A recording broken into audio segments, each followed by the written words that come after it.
잘하던 좋은 성적을 내던 사람이 선수가 갑자기 못하는 경우가 생깁니다. 그것을 이제 슬럼프라고 하죠. 최근에는 이제 손흥민 선수가 영국 프로축구에서 골을 못 넣어 비난을 많이 받았어요. 그래서 뭐 일시적인 슬럼프다 뭐 이런 사람도 있었고, 어떤 사람들은 저 사람은 이제 손흥민 선수는 이제 실력이 꺾어진 거다, 이제 다시는 폼이 안 올라올 거다 뭐 이런 비난도 겪었습니다. 평점도 아마 그가 프리미어리그 영국 프로축구에서 그 했던 것 중에 가장 낮은 점수를 받기도 하고 그랬습니다. 경기할 때마다 점수를 매기더라고요. 그런데 최근에 다행히 손흥민 선수가 골을 넣어서 이 슬럼프를 벗어났다 뭐 이런 이야기를 들은 것 같아요. 아마도 이 손흥민 선수는 아버지이자 감독이고 또 개인 코치인 손웅정 감독이 계속 밀착으로 그의 폼과 그의 어떤 습관들을 잘 연구해서 빠르게 회복시켜 주거든요. 그래서 아마도 잘 회복된 것 같아요. 예전에도 그렇게 축구 선수 끝났다라고 했을 정도가 있었는데 아버지의 혹독한 훈련을 통해서 빠르게 회복하고 세계 정상급의 실력을 보여왔던 경험이 있었습니다. 어쨌든 좋은 소식이 들려왔고 이제 골을 넣어 칭찬을 받는 경우가 생겨났어요. 그런데 이 스포츠 운동 경기에만 이런 슬럼프가 있는 게 아니라 우리 인생에도 그런 슬럼프가 있습니다. 일반인의 슬럼프는 뭐 권태기와 비슷해요. 이렇게 사람들이 결혼을 했거나 아니면 부부지간이나 연인지간에도 권태기라는 게 생기잖아요. 그 일반인의 슬럼프는 이 권태기와 비슷한 의미로 주로 나태함, 무기력함 이런 것들을 뜻하기도 합니다. 뭐 예를 들어서 수많은 노력하던 수험생이 갑자기 공부하기 싫어지는 거예요. 일종의 이게 슬럼프죠. 직장인이 열심히 일하던 직장인이 일하기 싫어지는 것 일종의 슬럼프입니다. 그리고 부부지간에 혹은 연인지간에 권태기를 느끼는 것 일종의 관계의 슬럼프입니다. 보통 슬럼프라고 할 때는 다음과 같은 속성을 갖는다고 합니다. 예전 같지 않다. 그런 말도 많이 하죠. 관계가 예전 같지 않다. 몸이 예전 같지 않다. 리듬이 깨졌다. 흥미나 열정이 식었다. 하기 싫다. 무의미하다. 뭐 이런 생각들을 갖게 된다는 거예요. 잘 못할 것 같다. 여기에 앞날에 대한 부정적인 생각과 자신감 저하 심하면 자책이 잇따르기도 합니다. 이런 상태가 계속되면 우울증이 빠지게 되겠죠. 자, 중독이나 우울증이 빠지게 됩니다. 그래서 뭐 인터넷 게임을 한다든지 유튜브를 주장창 유튜브만 본다든지 이런 것도 일종의 슬럼프예요. 뭐 특별히 다른 게 하고 싶은 게 없으니까 멍 때리면서 TV나 보고 있는 거죠. 내가 해야 될 것들이 많이 있는데 뭐 그런 게 다 귀찮으니까 TV 보거나 유튜브 보거나 게임이나 하고 있는 거예요. 그러다가 이제 우울증으로 넘어가게 되는 거예요. 매일 술만 마시기도 하고 이런 상태가 심해져서 이제 진짜로 우울증, 정신과 치료를 받아야 하는 우울증이 빠지기도 합니다. 다시 말하자면 옛날엔 정신과에 가면 안 좋은 거였는데 굉장히 이렇게 터부시하고 그랬었는데 지금은 그렇진 않아요. 뭐 육체가 아프듯 마음도 아플 수 있는 거예요.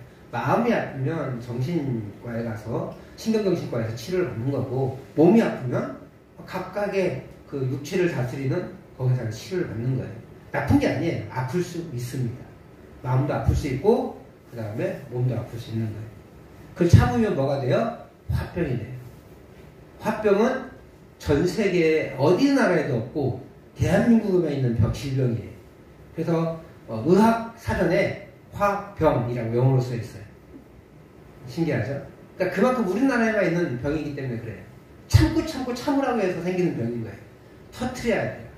그리고 터트려야 그 질병에서 벗어날 수 있는 거예요. 마음은 아플 수 있다는 거예요. 마음도. 그런데 그것을 놔두면 그걸 슬럼프가 되고 병이 되는 거죠. 치료돼야 되는 거예요. 치료. 당연하게도요, 신앙에도 이런 슬럼프가 있습니다. 심각하면 배교하게 되기도 하죠. 어떻게 슬럼프가 올까요? 외압에서 위에서 올 수도 있습니다. 뭐 강한 그 핍박, 박해가 되면 하나님을 거부하고 부인하고 그 박해를 피하는 것도 일종의 슬럼프예요. 내부의 문제일 수도 있습니다. 내 안에 해결되지 않는 어떤 어려움들이 있을 수 있습니다. 그런 것 때문에 슬럼프가 오기도 합니다. 그런데 예상치 못하게 전혀 모르는 상태에서 나도 모르는 사이에 슬럼프가 올 때도 있습니다. 야구 선수들이나 축구 선수들이요, 슬럼프가 왜 올까요? 물론 자기 관리를 못해서 오는 경우도 많아요. 그런데 대부분의 사람들은 정말 열심히 하는데 슬럼프가 와요. 똑같이 하는데 슬럼프가 와요. 이전과 어제와 그제와 똑같이 활동을 하고 그 루틴을 따라서 준비를 하는데도 슬럼프가 오는 거예요. 원인을 찾지 못해요. 그래서 슬럼프를 극복하기가 굉장히 어렵습니다. 사실. 근데 예루살렘 교회에도 슬럼프가 왔어요. 계속 성장하는 과정에서 챙기지 못하는 일이 벌어진 거예요. 교회는 종교 지도자에 의해서 능욕을 당하지만 전도와 가르치기를 그치지 않고 계속해서 성장합니다. 많은 사람들이 들어오니까 거기에 어려운 사람들이 더 많아졌고 어려운 사람들을 섬기는 구제 사역도 활발하게 진행이 됐어요. 그러다 보니까 구제 사역이 활발해지다는 게 뭐가 모자라요? 물질이 모자라잖아요. 그러니까 헌금하는 사람들, 재산을 팔아서 헌금하는 그런 선순환, 좋은 일들이 계속 생겨난 거예요. 그런데 그런 성장 과정에서 원망이 생겨났다는 거예요. 특별히 그들은 고아와 홀로 된 여인들을 잘 섬겼습니다. 그런데 이 사람들은 가장 소외받는 계층들이었거든요. 남편을 일찍 잃고 홀로 사는 여인들이 경제활동을 전혀 할 수가 없어요. 이 당시에는 그랬어요. 그래서 갑작스럽게 극빈층에 빠지게 됩니다. 다행히 재산이 있는 사람이라면, 농가 밭이 있고 하인들이 있고 이런 부유층의 사람들이라면 그 재산에 남편의 수입이 없어도 그 재산 때문에 먹고 살만 합니다. 그런데 남편의 수입에만 의존한 가족들은 그냥 곧바로 최하층으로 전락해버리고 마는 거예요. 남편이 하루 벌어서 하루 먹고 살았는데 그 남편이 없어지면 돈 벌 수 있는 사람이 없거든요. 그래서 구걸하거나 정말로 산에 가서 데려가서 이렇게 풀뿌리 캐 먹어야 되는데 이스라엘은 그런 풀뿌리조차 별로 없어요. 그래서 홀로 된 여인들은 경제적으로 가장 극빈층의 삶을 살게 됩니다. 근데 문제는요, 그 당시 결혼할 때 남자와 여자의 나이 차가 많아요. 보통 20살 차이 나요. 남자의 평균 결혼 연령이 40대입니다. 이 당시에. 요즘과 비슷해졌죠. 요즘 저도 36세에 결혼해서 굉장히 늦었다고 그랬는데 요즘 36세는 빨리 하는 거더라고요. 대부분 35세에서 40대 사이에 요즘 결혼 많이 합니다. 왜 그러냐면 그 젊은 사이가 즐거워서이기도 하지만 돈을 벌어놔야 결혼을 하기 때문에 그래요. 근데 이 당시에도 그랬거든요. 남자들이 돈 벌어놓고 좀 이렇게 주변을 어느 정도 경제적인 안정감을 찾은 다음에 결혼을 하게 되는데 그때 나이가 40정도 되는 거예요. 그리고 젊은 여인을 취합니다. 20대. 거의 한 20살 차이 나는 거예요. 문제는 남자들이 평균 연령이 45세였다는 거예요. 45살은 죽어요. 대부분. 물론 거기에는 좀 더 사는 사람도 있고 더 일찍 죽는 사람도 있겠죠. 한 5년밖에 결혼 생활을 못해요. 평균적으로. 그러면 여인들은 몇 세 과부가 되는 거예요? 홀로 되는 거예요? 25세니까. 20대나 30대 초반에 홀로 되는 거예요. 그런 사람들인데 그 사람이 재간을 하면 감사하겠는데 그 당시엔 그런 문화가 아니잖아요. 그러니까 극빈층의 삶을 살아갈 수밖에 없는 거예요. 그것을 교회가 품었어요. 적극적으로 돕습니다. 문제는 가정 형편에 따라 돕는 거예요. 예를 들어서 홀로 되는데 딸이 애들이 많아. 그럼 좀 더 줄 거 아니에요. 그리고 혼자 사는 분들에게 좀 덜 줄 거란 말이에요. 그죠? 근데 사정을 모르는 사람들도 있었을 것 같아요. 그렇지 않겠어요? 우리야 뭐 한 10여 명 있으니까 다 경제사정을 알고 어떻게 도와야 될지 알 수 있지만 1000명만 넘어서도요 다 모르거든요. 그래서 문제가 생겨서 특별히 어떤 사람들이 문제가 생겼냐면 타지에서 살다가 이제 돌아온 사람들이에요. 우리 민족이지만 미국에서, 일본에서, 중국에서 살다가 오신 분들 이분들의 상황을 잘 모를 거 아니에요. 근데 그분들이 다시 고향으로 돌아온 가장 근본적인 원인이 뭐겠어요? 타지 생활을 너무 힘드니까 왔을 거 아니에요. 그렇겠죠. 근데 고향에 와도 그렇게 특별히 자기가 살아갈 수 있는 방법이 별로 없는 거예요. 더더군다나 타지에 살았으니까 언어가 안 통하잖아요. 겨우겨우 알아들을 수 있는 그 정도의 수준밖에 안 됐을 거란 말이에요. 경제활동이 전혀 되지 않아요. 뭐 보고 왔어요? 고향에 가보자. 그리고 신앙을 지켜야겠다. 그러다가 예수님 만난 거죠. 원래는 뭐 때문에 왔겠어요? 예루살렘으로 간 거예요. 좀 신앙을 지키기 위해서. 기독교 신앙이 아니고 유대교 신앙을 지키기 위해서. 그러다가 예수님 만난 거예요. 그런데 보니까 자기 아는 사람들끼리 많이 주는 거예요. 나한테는 조금 주는 것 같아. 못 받은 날도 있어. 음식이 갑자기 떨어져가지고. 아마도 점심이나 이렇게 가면 한 끼 주고 저녁 먹을 거 좀 줬을 거야. 내일 아침까지 먹으라고. 근데 나는 점심을 먹었는데 나는 저녁에 먹을 게 없는 거죠. 불만이 섞일 수밖에 없는 거예요.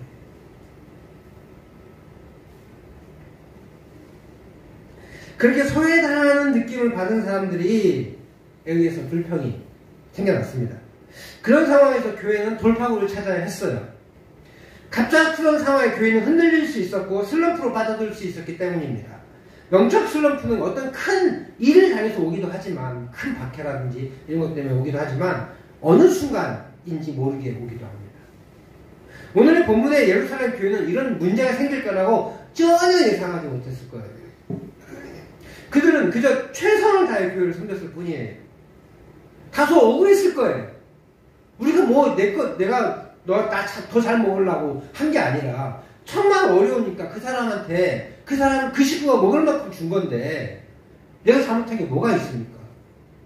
근데 그런 불만들이 들어오면 굉장히 억울할 거예요. 자신들은 절대 소외시키지 않았는데 그들은 소외당했다고 느꼈던 거예요. 그렇게 어느 순간 자기도 모르는 사이에 영적 슬럼프가 찾아왔어요.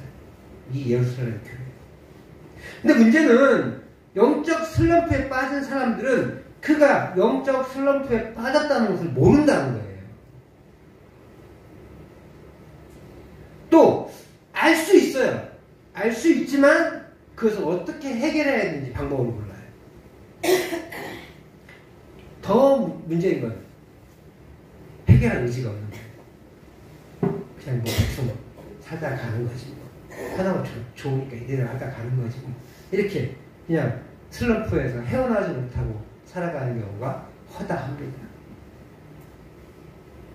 오늘 교회는 이런 영적 슬럼프의 상황에서 단호히 결정합니다. 바로 이 일을 전담하는 집사 7을 세우는 거예요. 왜 7이냐? 7은 완전수이기도 하고 7은 그 일을 감당하기에 적절했기 때문에 그랬을 거라고 생각이 듭니다. 아마도 지금까지는 사도들이 이 모든 일을 주관했을 거예요. 그런데 사람들이 너무 갑작스럽게 많아지니까 문제가 생기고 오히려 자신들의 주된 사명인 기도와 말씀 전파, 사역까지 미흡해지는 것을 보면서 과감하게 결단하는 거예요. 사명을 위해 사역을 줄여버렸습니다. 2절 말씀 우리가 같이 한번 읽어보도록 하겠습니다. 6장 2절 말씀 같이 읽습니다. 시작. 12사도가 모든 제자를 불러 이르되 우리가 하나님의 말씀을 제쳐놓고 적대를 일삼는 것이 마땅하지 아니하니. 그러므로 우리의 사명이 무엇인지 집중해야 돼요. 사실 구제가 나쁜 거예요? 아니잖아요. 굉장히 필요합니다. 특히 예루살렘 교회는 더더군다나 필요했어요. 지금 현대사회에서는요, 교회 구제 사역은 별 의미가 없습니다. 왜냐하면 국가에서 충분히 잘 보호하고 있기 때문에 그렇습니다. 그런데 당시에는 2000년 전에는 국가가 백성을 구제하는 그런 사역을 전혀 하지 않았어요. 뜯어먹기만 했지. 그래서 교회가 그 구제 사역을 감당하는 것은 한 사람의 목숨을 살리는 것 같은 아주 중요한 사역이었고, 그것을 통해서 영혼을 살리는 그런, 영혼을 구원하는 그런 일도 감당하는 아주 중요한 사역이었어요. 뭐 구제가 열등하다 뭐 이런 게 아니에요. 나쁜 거다 그런 게 아니라는 거예요. 구제는 열등하기 때문에 사도가 그 일을 감당할 일이 아니다 이렇게 말씀하시면 안 된다는 거예요. 그런 분위기가 아니라 사도가 감당할 역할이 아닌 거예요. 다시 말하지만 구제 사역이 열등해서가 아니라 사도의 부르심이 기도와 말씀 사역이었기 때문이라는 거예요. 여기서 말씀 사역이라는 것은 말씀을 전하기도 하고 가르치기도 하는 사역이에요. 사도들은 기도하고 말씀을 가르치고 말씀을 전하기 위해 부르심을 받은 사람들이에요. 그들의 사역은 구제가 아니에요. 말씀 사역이었고 기도 사역이었다는 거예요.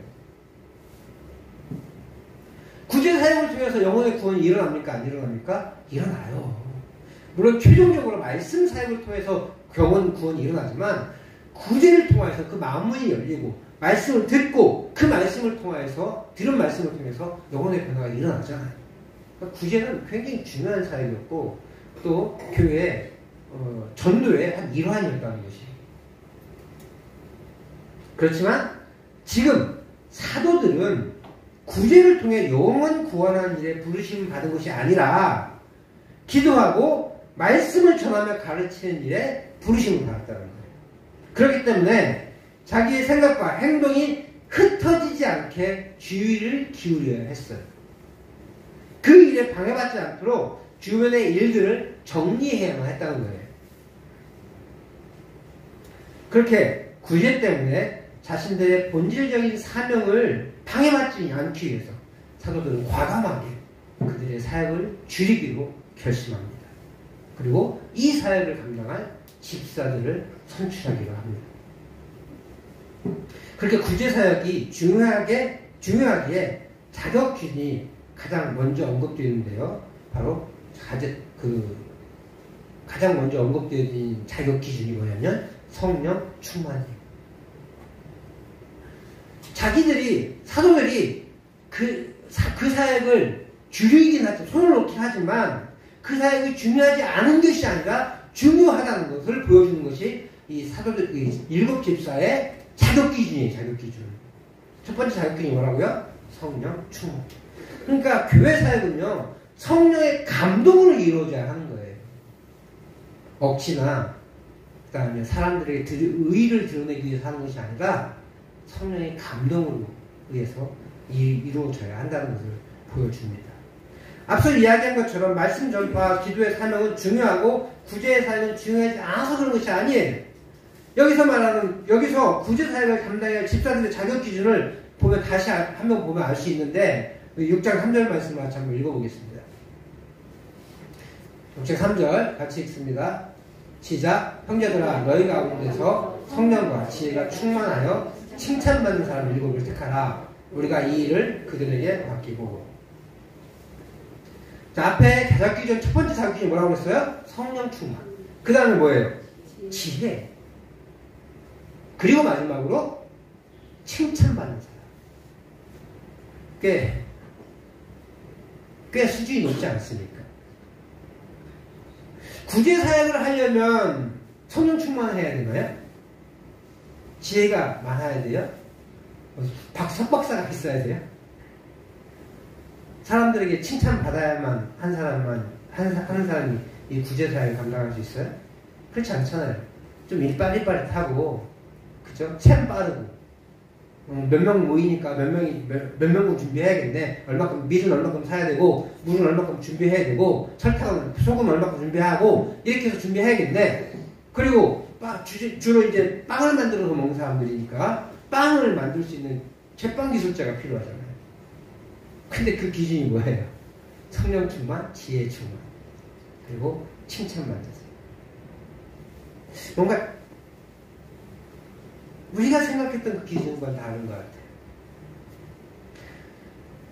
성령의 은혜로 사역을 감당해야 하기 때문에 그렇게 성령 충만한 사람이라는 기준이 세워진 거예요. 그럼에도 불구하고 일을 잘 처리해야 되잖아, 지혜롭게. 오늘 100만 원이 필요한데, 100만 원어치가 필요한데 99만 원 들어왔어요. 90만 원 들어왔어요. 그럼 어떻게 해야 돼요? 막 주면 안 되잖아요. 90만 원 가지고 100만 원어치를 만들 지혜가 필요한 거죠. 그래서 100명에게 그 전체에게 골고루 돌아갈 수 있도록 일을 처리할 수 있는 지혜가 필요한 거예요. 또 사람들에게 칭찬받는 인격이 훌륭한 사람이 사역을 감당할 집사로 선출되도록 조건이 달아졌어요. 하나님의 사역자들은 그렇게 성령 충만한 것이 가장 근본적인 기준입니다. 성령의 감동으로 하나님의 사역이 이루어져야 하나님의 사명을 감당하는 것이기 때문에 그렇습니다. 성령의 감동이 아닌 내 힘으로 교회 일을 감당할 수는 있어요. 그것은 하나님의 사명이 아니라 내 사명이에요. 내 일이에요. 내 의가 드러나고 내가 높아지는 그런 사람이 되는 거예요. 그러니까 사람들이 인정해주지 않으면 삐치죠. 시험에 드는 거예요. 사람들이 인정해주지 않으면. 근데 성령의 충만을 받은 사람들이 성령 충만으로 하나님 사역을 감당하면 사람들의 인정은 중요하지 않아요. 하나님 앞에서 내가 정직했고 기쁨으로 그 사역을 감당했는지가 중요한 거죠. 그래서 시험에 들지 않습니다. 삐치지 않습니다. 그저 묵묵히 나에게 주신 사명 그걸 감당해 나가는 거예요. 그러나 여기에 또 인간의 지혜가 들어가야 한다고 말씀하고 계세요. 그래서 성령과 지혜가 충만한 사람이 기준이 세워진 거예요. 지혜롭게 이 일을 감당해야 돼요. 마태복음 말씀드리면서 뱀처럼 지혜로라고 말씀하셨잖아요. 그 왜 하필 뱀이에요? 이스라엘 사람들은 뱀을 혐오해요. 우리나라 사람들이 뱀을 싫어하는 정도의 수준이 아니에요. 인류를 타락시킨 원흉이 뱀이잖아요. 혐오하거든요. 근데 주님은 뱀을 들어서 지혜롭게 하라는 거예요. 찬생의 말씀을 기억하게 한 거예요. 뱀이 강교해서 너 그거 먹어 이렇게 말하지 않아요. 진짜 아무것도 먹지 말래? 이렇게 하면서 아닌데 다 먹으라고 했는데 조금만 빼고 그러면서 저것이 저 선악을 알게 한다고 열마가 뭔가 다른가? 이렇게 생각이 들도록 만든 거예요. 얼마나 강교하고 지혜로운 거예요. 근데 그 지혜를 살아야 돼요. 하나님의 사명을 감당할 때 너무 순수하게만 너무 열정적으로만 감당해서는 안 된다는 거예요. 지혜가 필요해요. 지혜가. 그리고 마지막으로 칭찬받는 사람. 이게 제일 힘든 것 같아요. 교회 일을 감당하는데 세상의 칭찬을 받아야 돼요. 사람의 칭찬을 받아야 된다는 거예요. 성도들의 칭찬을 받아야 돼요. 성도들의 칭찬이 없고 그 세상 사람들, 주변 사람들 칭찬이 없는 사람들은 교회 직분자가 돼서는 안 된다는 말이에요. 사실은 굉장히 무서운 말이잖아요. 근데 한국 교회는 어때요? 장로님 세울 때, 권사님 세울 때, 안수님선 세울 때 돈 많이 내고 뭔가 열심히 우리 눈앞에 보이는 그런 사람들 선출하지 않아요? 겸손하게 쫙 뒤에서 묵묵히 하나님의 사역을 감당하는 사람들은 못 올라가요. 직분 못 받더라고요. 제가 중형교회만 다녀봐도 정말로 신실하게 조용히 그렇게 있는 분들은 못 받아요. 심지어 근무이 안 되잖아요. 그 사역자들 중에 뭐라고 하는지 알아요? 저분은 그게 문제야. 자기들 좀 드러내고 그래야 되는데 그걸 안 해요. 그것도 필요해요. 막 그러면서 안 된 것을 그냥 책망하더라고요. 그분 탓으로 돌리더라고요. 그게 한국교회의 모습이에요. 잘난 체하고 드러내놓고 사람 앞에서 얼굴 보이고. 서울교회에서는요. 주방해야 권사되고요. 주차 관리해야 장로들 돼요.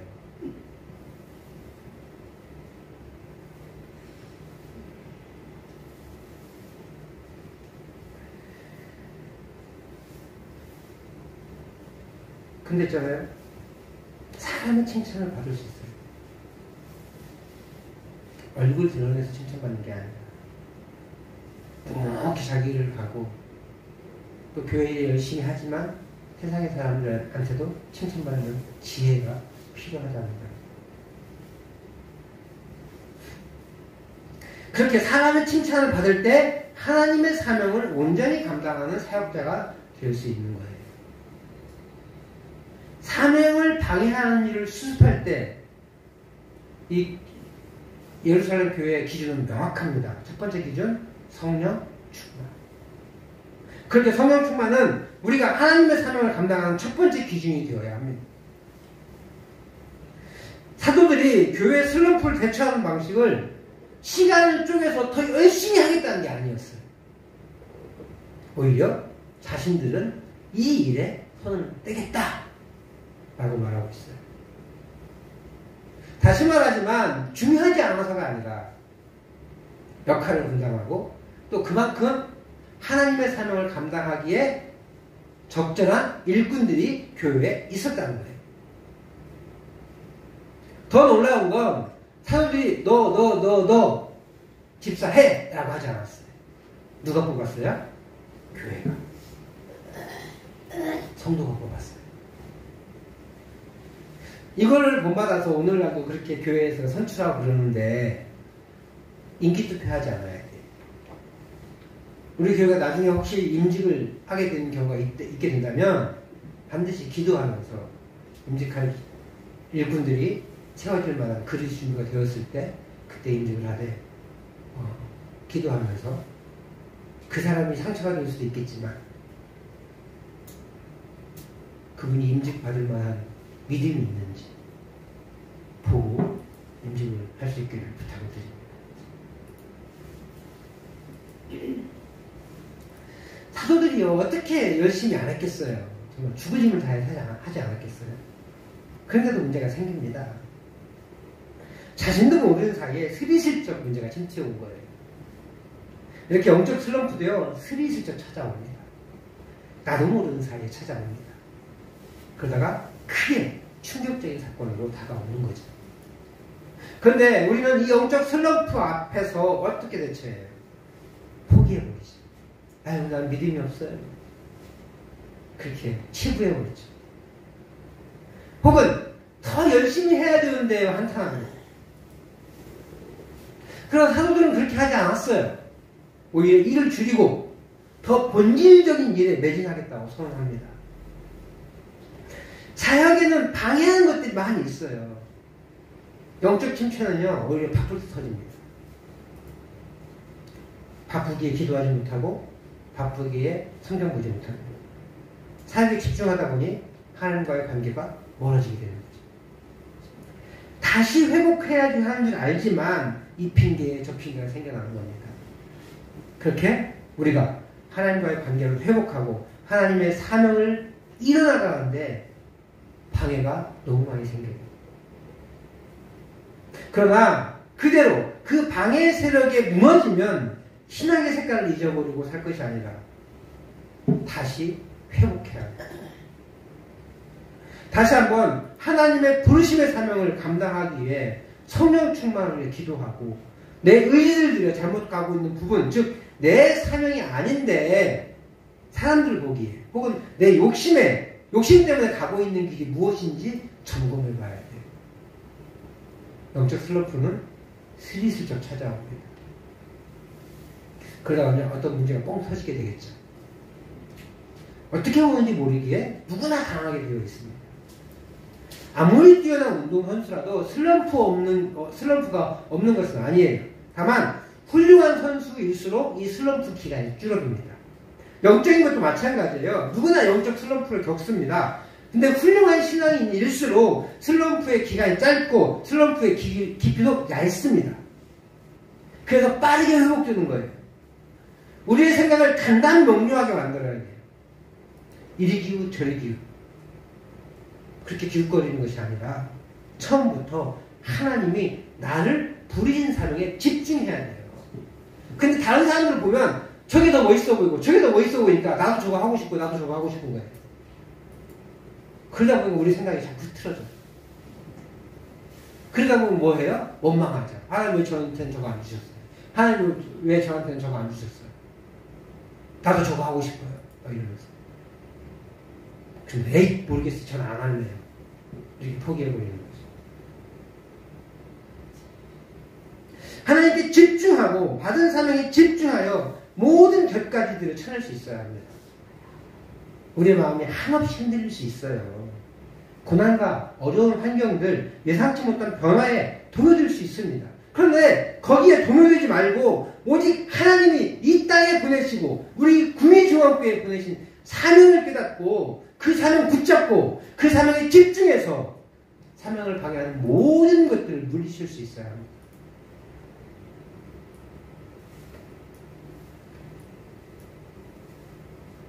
같은 기도 제목들이 계속 올라가요.